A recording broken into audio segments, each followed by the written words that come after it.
mother of two young children went missing from her suburban home. A few days later, her close friend and co-worker was killed in a mysterious accident. Some wondered if there was a connection. 20 years later, a body was exhumed and forensic science uncovered the truth.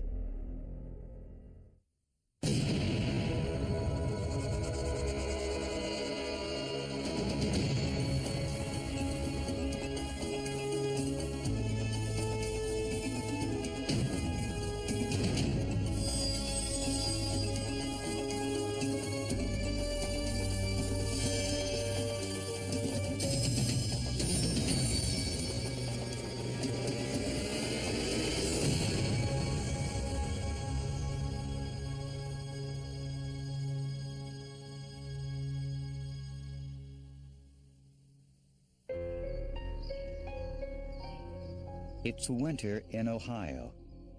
Charles Mill Lake is peaceful now, but in the summer it's full of activity, punctuated by the sounds of boats and children playing. Leroy and Melody Bruce remember those days fondly. We used to go out on the pontoon boat, and I remember laying on the front of the pontoon boat with my hands out catching leaves and bugs and seeing who could catch the most in the water. Melody's stepfather, Larry Bruce, worked as a driver for Roadway Trucking. Judy was a stay-at-home mom.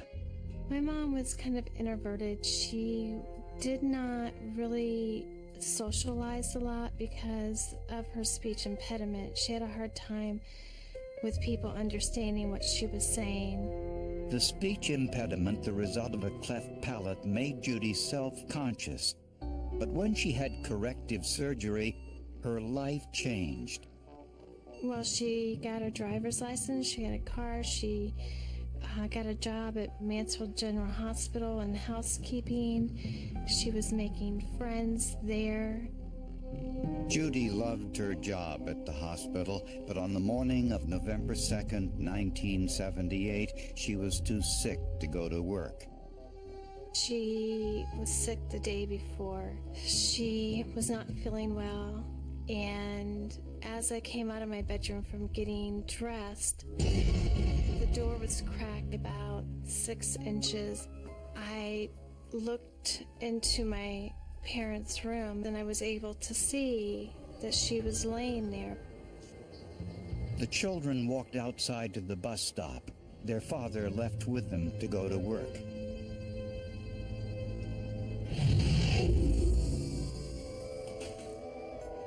When the children got home from school, their mother wasn't there.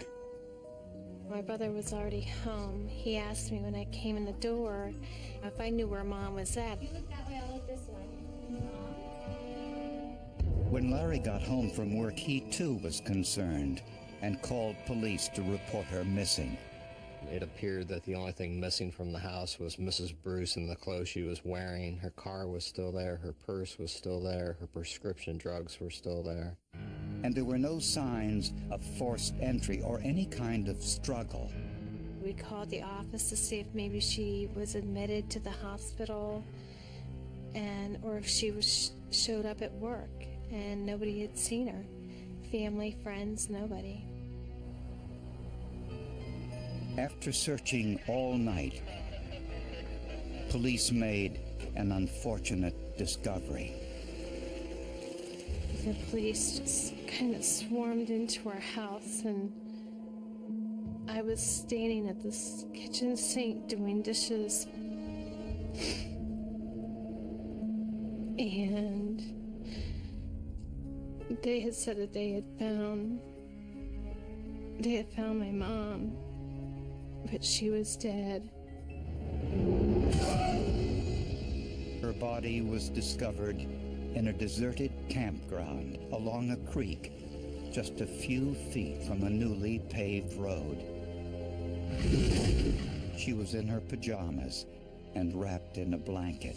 Feet were immaculately clean. That was a significant thing that led us to believe that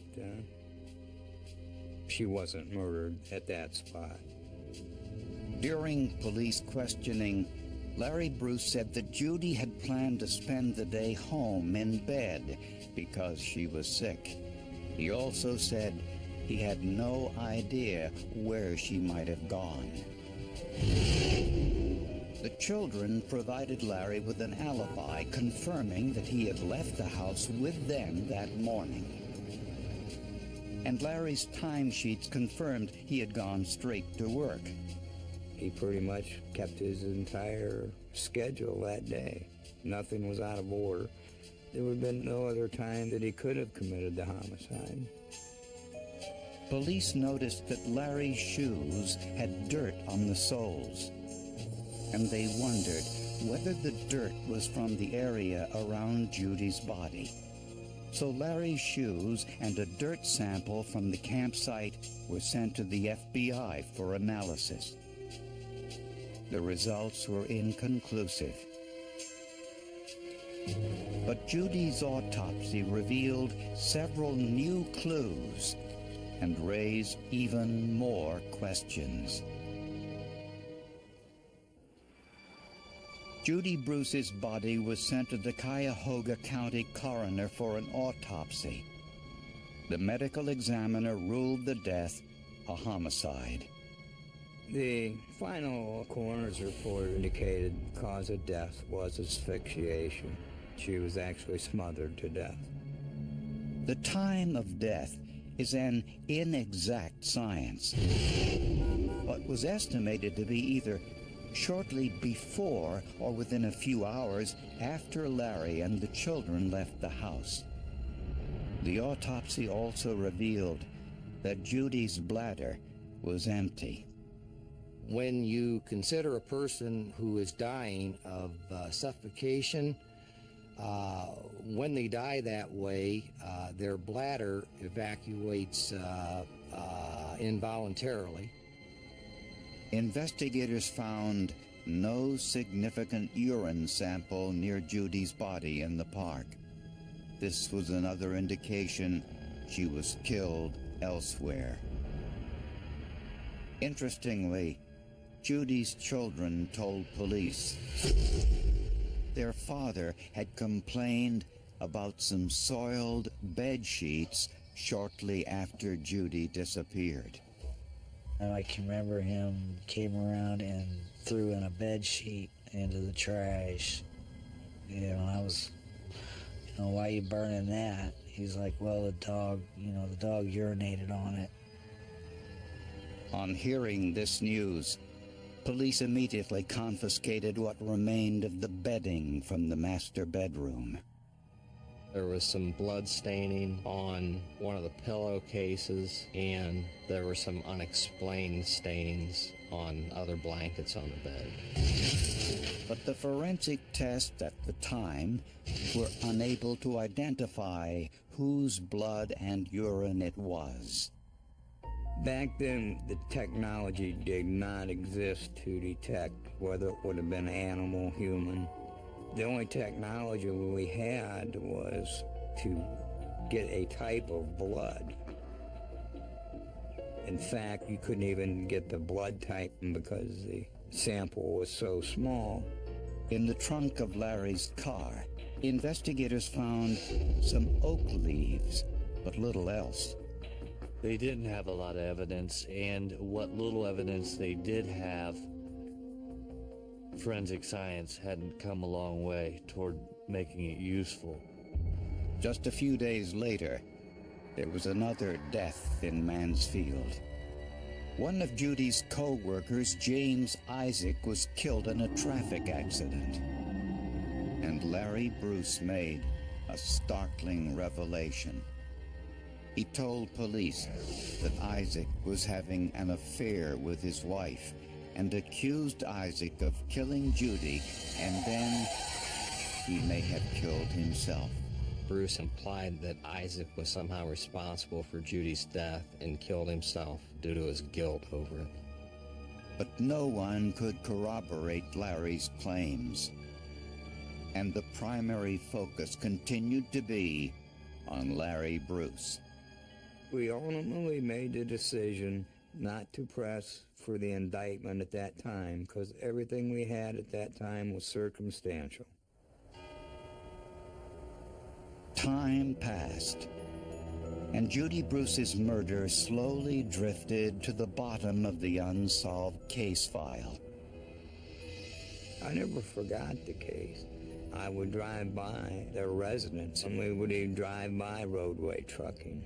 I remember on an alarm off once talking to a dispatcher at the Roadway Trucking. I said, hey, you know, what did Larry ever, say about this case? Because he worked there for several years after the homicide. And the feedback I would get was that he was the kind of guy that was bragging about it. He committed the perfect crime. He got away with it. About a year after Judy's murder, Larry Bruce got married again, and the couple continued to live in the house in Mansfield.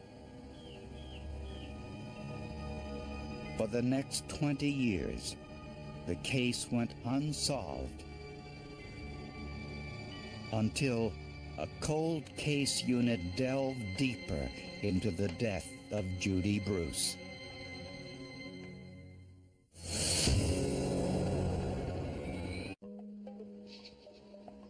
By the year 2000, police in Mansfield, Ohio had a total of 17 unsolved murder cases in their files, and local officials started to grow impatient. So prosecutors did what other communities were starting to do. We approached the county commissioners for $25,000 to set up a cold homicide unit to look at cases that were unsolved. The first case they reviewed was the murder of Judy Bruce, which by this time had gone unsolved for more than 20 years. Some in law enforcement suspected her husband Larry had committed the crime, but they couldn't prove it. So the new cold case unit began their investigation with the oak leaves found 20 years earlier in the trunk of Larry Bruce's car.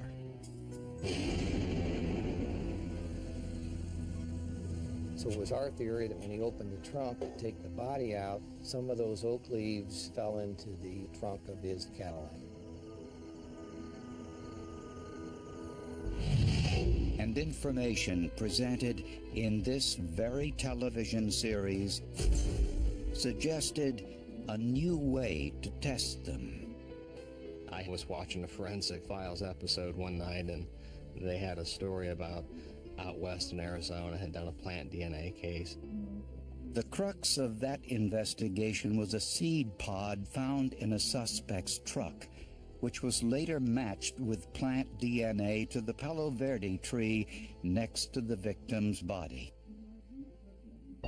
Reinbold contacted the scientists who pioneered plant DNA analysis and asked them to test the oak leaf found in Larry's trunk to determine if it came from the oak tree near Judy's body.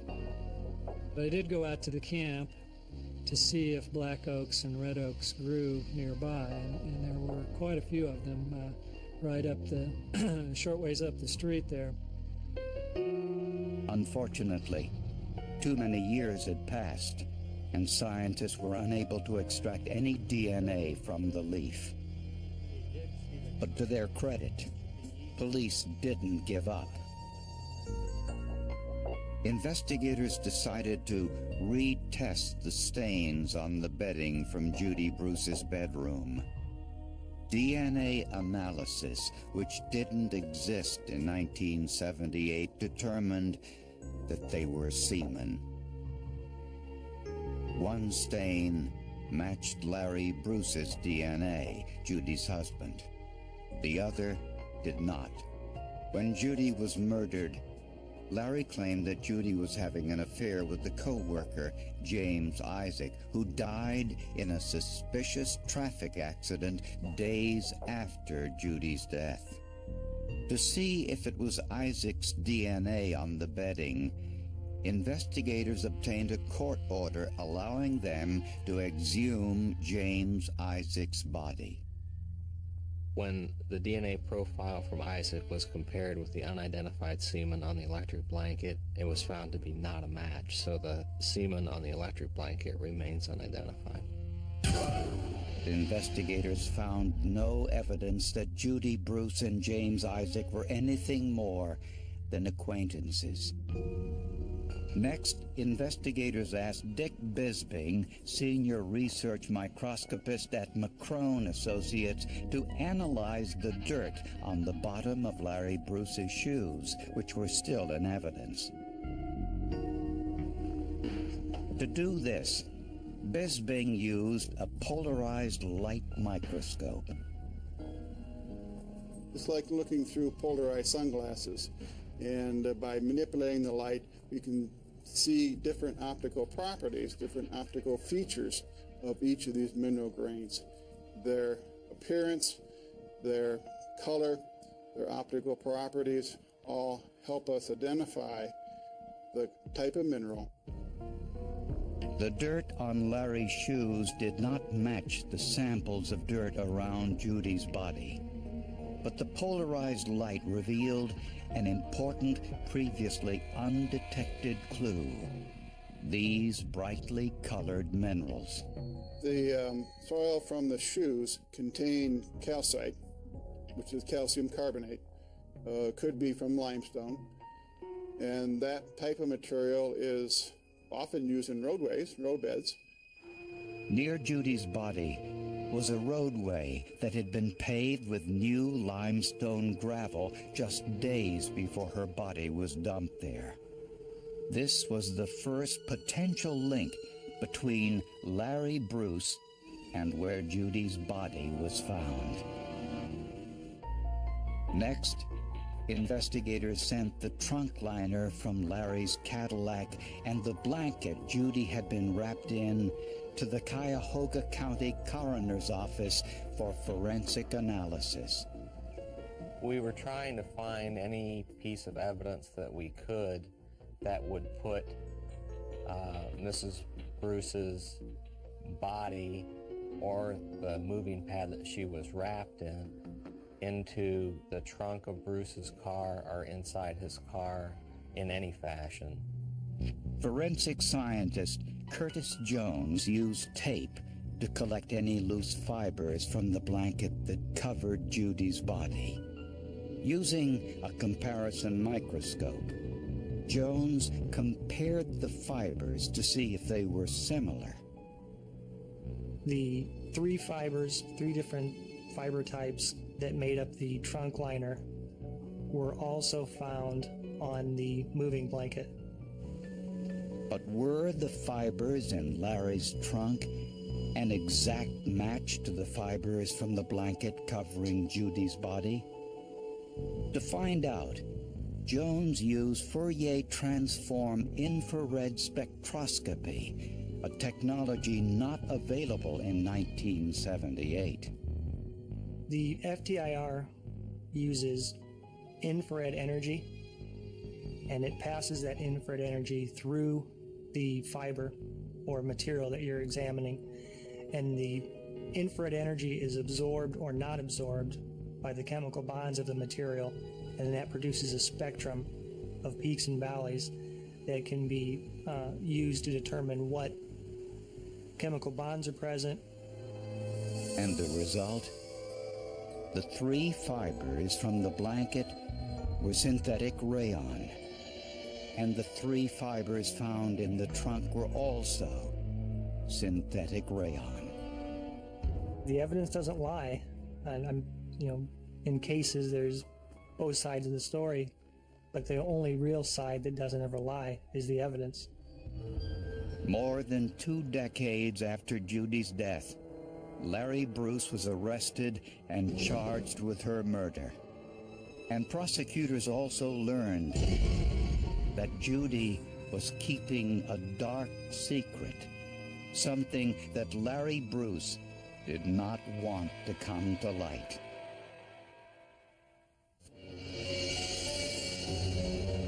23 years after Judy Bruce's death, her husband Larry went on trial for murder.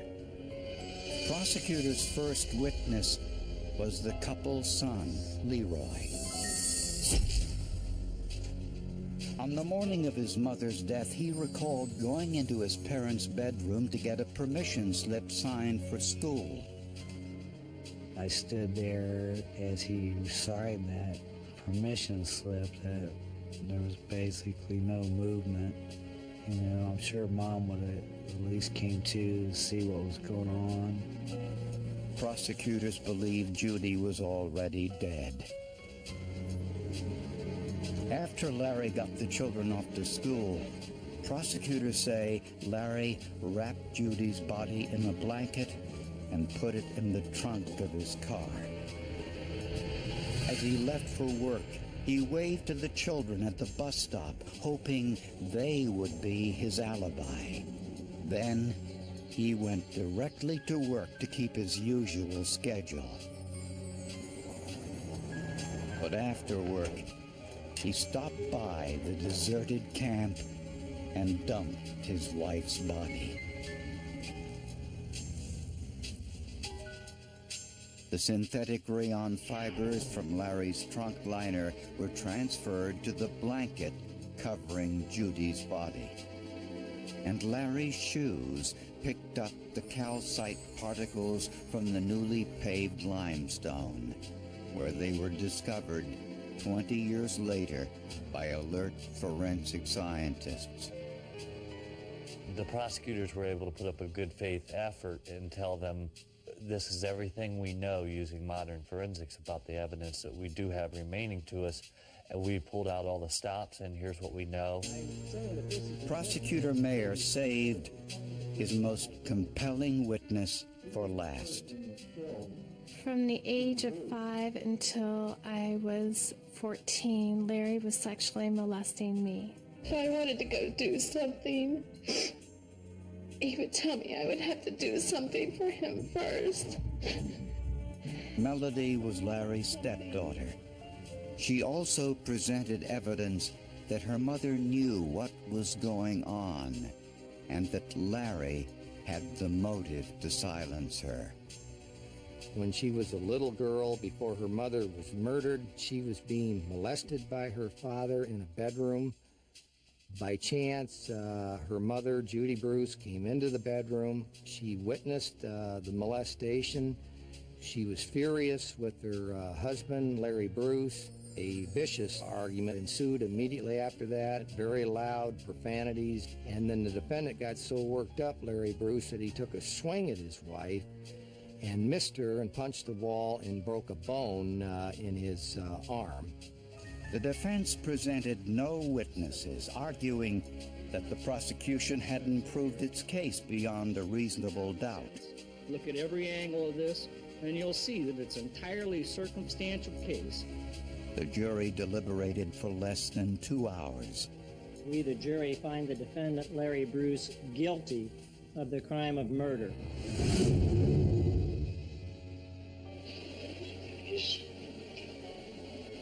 Can't believe it's all happening. Larry Bruce was sentenced to 15 years to life in prison.